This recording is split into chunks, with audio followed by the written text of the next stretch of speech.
आनंद आस्था के निवेदन भगवान महावीर के चरणों में वंदन। आनंद शक्ति के स्वरूप महाप्राण पूज्य गुरुदेव के चरणों में वंदना। सनातन धर्म ग्रंथ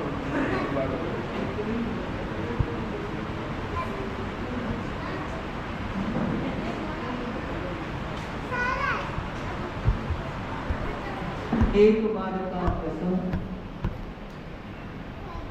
गणधर गौतम भगवान महावीर से पूछते हैं कि भगवान, कोई भी व्यक्ति इस दुनिया में दुख को नहीं चाहता, बावजूद उसके जिंदगी के सफर में दुख भी आ जाता है, क्यों?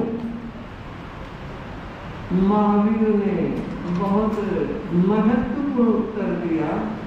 गणधर अत कड़े दुखे, महावीर की यह वाणी है कि दुख कोई देता नहीं है, स्वयं के कृत कर्म का भोग है। भगवान, जब कोई जीव दुख चाहता नहीं तो फिर दुख के बीज क्यों बो लेता है? और यह सच्चाई है, जैसे बीज का वपन होगा फल वैसा ही आएगा। व्यक्ति दुखी होना नहीं चाहता, फिर भी दुख के बीज क्यों बोता है? बहुत सुंदर उत्तर दिया भगवान महावीर ने, और मैं उन्हीं की भाषा में बोलूं, पमायणम। महावीर कह रहे हैं अत्तकड़े दुखे, दुख स्वयं द्वारा कृत बीज का फल है, और वो बीज क्यों बोया गया? पमायणम, प्रमाद के कारण। बंधु, प्रमाद सबसे बड़ा पाप है। जब तक हम प्रमत्त अवस्था में रहेंगे, ये दुखों के बीज का सिलसिला, उसका कहीं अंत नहीं होगा। आज हमें विचार करना है, चिंतन करना है कि हम प्रमाद से कैसे बचें। मुझे लगता है प्रमाद की जड़ आसक्ति है। व्यक्ति की अगर आसक्ति कम होगी तो जागरूकता बढ़ेगी, और जब जागरूकता बढ़ेगी तो प्रमाद स्वतः कमजोर होता चला जाएगा। दिन के 24 घंटे होते हैं, अगर कोई व्यक्ति 2, 4, 5 घंटे अध्यात्म में लगाता है तो परिवार कहने लगते हैं, अरे बाबा ही बन जाता, घर में काम नहीं है क्या? बिजनेस कौन संभालेगा? परिवार को कौन संभालेगा? ये शब्द क्यों आते हैं? आसक्ति की तीव्रता के कारण। अगर व्यक्ति आसक्ति को कम करता है तो मुझे लगता है मुक्ति को वो नजदीक करता है। एक संत का आगमन हुआ, गांव में अच्छी रौनक लगी, और परिसर प्रवचन में आज जैसी रही। एक व्यक्ति संतों के पास आकर कहता है कि गुरुजी, हमारे गांव में एक सेठ है, ना तो खुद धर्म कथा में आता है और ना ही उसके काम करने वालों को अन्न देता है। ना आए, यहाँ तक तो अपनी रुचि है। संत भीखन जी ने, आचार्य भिक्षु ने कहा है, धर्म बल प्रयोग से नहीं होता, हृदय परिवर्तन होगा तो धर्म होगा। खुद न करे, लेकिन दूसरों को भी करने इसलिए नहीं देता कि तुम धर्म कर्म करोगे, संत महात्माओं के जाओगे तो घर का काम बाकी रह जाएगा, बिगड़ जाएगा। संतों की कथा का समय 9 से 10 बजे। उस सेठ ने 50 मुनीम काम करते थे, लंबा चौड़ा व्यापार था। उन सबको हिदायत दे दी, 9 से 10 मैं मीटिंग लूंगा, उसके बाद काम पे लगन। एक भी बंदा चला न जाए। जब उन बंदों ने ये बात सुनी तो कहा अपने यार से कि तुम रोज जाते हो महात्मा ब्रह्मा जी को कहो कि किसी न किसी तरह सेठ को समझा दे, मात्र 1 घंटा छुट्टी दे दे, हम भी कथा सुनना चाहते हैं, आनंदित होना चाहते हैं। तो उस व्यक्ति ने कहा, महाराज आप किसी तरह उस व्यक्ति को समझा दे तो काम हो जाए। प्रवचन के बाद, कथा के बाद संतों ने कहा चलते। उस व्यक्ति के यहाँ पहुंचे तो देखा बाकायदा मीटिंग लगी हुई है, सेठ जी आराम से गद्दे पर बैठे और हिदायतें निर्देश दे रहे। जैसे ही सामने देखा कि संत आए हैं, मैं बिल्कुल सामने हूँ सबसे, आप पहले हमें दिखाई देगा कि कौन आ रहा। तो संत दरवाजे पर के तो खड़ा हुआ, हाथ जोड़े, व्यवहारिक था, और अपने एक भाई को कहा कि जाओ संत आए हैं, और जो पीछे मुनीम जी बैठे थे उनको कहा जाओ संतों को रसोई घर में ले जाओ, वे भिक्षा के लिए आए होंगे। संत ने कहा नहीं, मुझे रोटी नहीं चाहिए, मैं भिक्षा के लिए नहीं आया।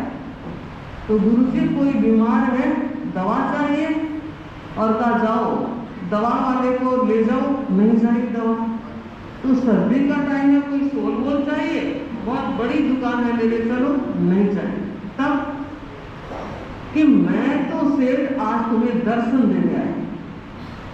जवाब सुनिए, सेठ कह रहा है कि महाराज बहुत बड़ी खुशी की बात है, आप रोज ही दर्शन देते रहे,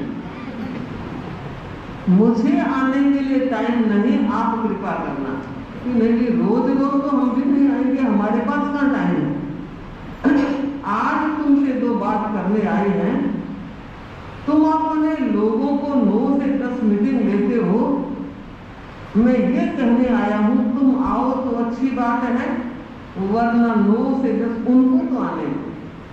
अब सामने आमने शर्म भी आती है, तो मुझे मौका का कल से चले जाना, मैं 10 बजे के बाद उन लोगों को बुलाऊंगा। खुश हो गए, हमारा काम तो हो गया। तो संत ने पूछा कि तुम कथा नहीं सुनते, धर्म ध्यान नहीं करते, यहाँ से जाने के बाद आगे कहाँ जाना चाहोगे?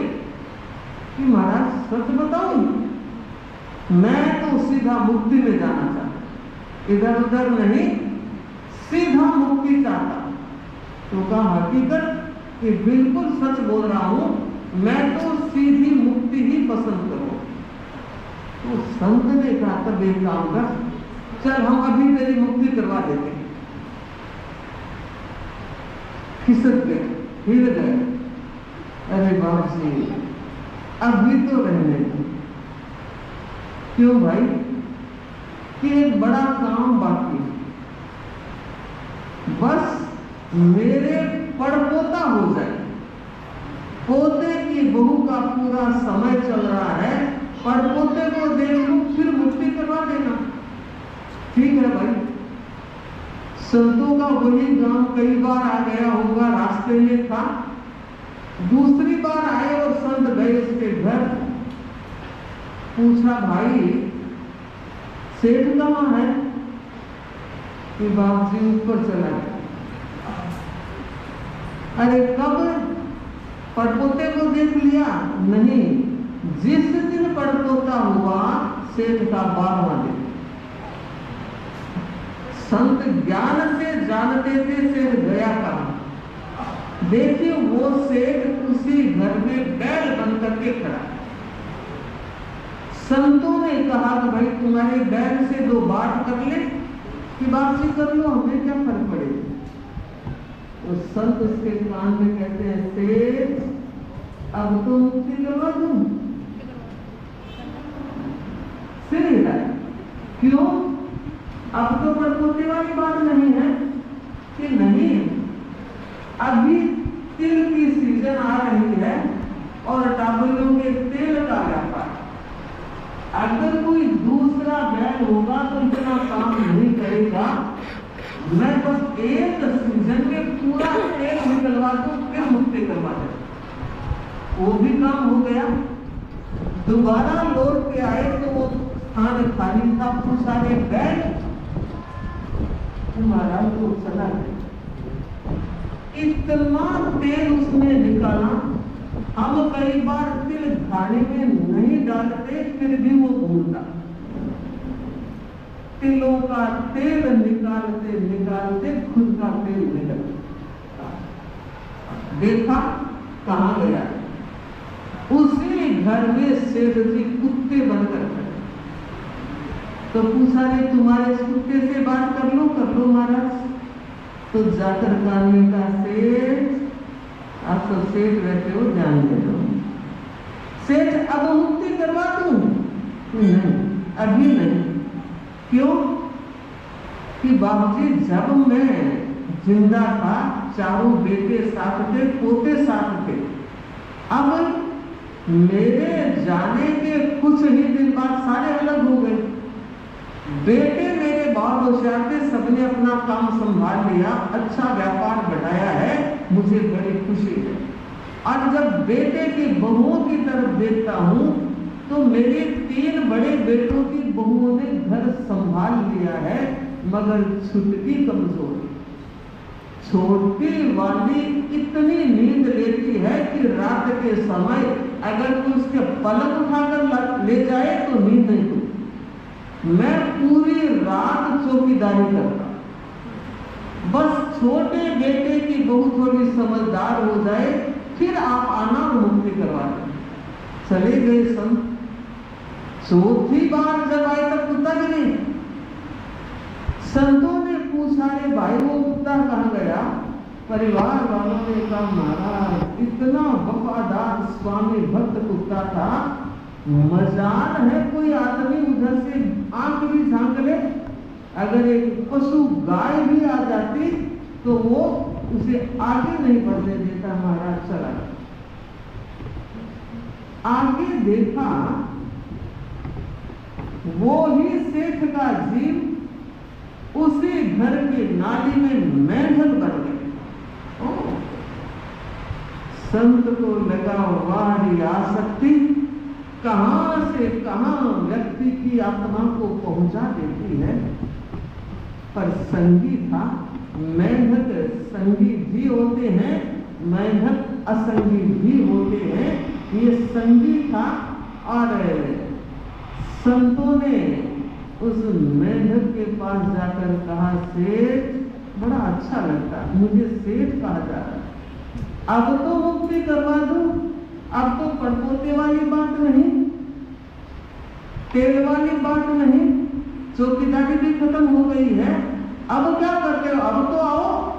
वो क्या जवाब देता है महाराज, आपको हाथ धोकर मेरे पीछे पड़ गए, मुक्ति करवा दो, मुक्ति करवा दो, मुक्ति करवा दो। नहीं चाहिए मुझे मुक्ति, मैं तो इसी नाले में रहूंगा। वो कहकर सोचे, विचार करें, चिंतन करें कि किस तरह से हमारी आत्मा जब तक आसक्ति के मकर जाल में फंसी रहती है, अपना नुकसान करती रहती है। तो मैं कामना करूं, भावना भाऊं, आप और हम सब इस आसक्ति के जाल से ऊपर उठने का प्रयास करें। और जो ऊपर उठना चाहते हैं तन से, मन से, भाव से, वचन से उसे सहयोग दें, प्रेरणा दें। भाई जितना धर्म तुम कर सकते हो धर्म करो, करनी करो, करनी ही फलवान बनती है। अच्छी करनी करोगे तो अच्छा आरोगोगे, और करनी अच्छी नहीं होगी तो फल भी अच्छे नहीं होंगे। इसलिए भगवान महावीर की इस वाणी को हमें याद रखना है कि हम प्रमाद से बचने का प्रयास करें। आसक्ति कहूं, ममता कहूं, माया कहूं, मोह कहूं, ये सारे ही मोह राजा के रूप हैं। बस ये जितना हल्का होगा आत्मा का उतना ही उत्थान और अभ्युदय होगा।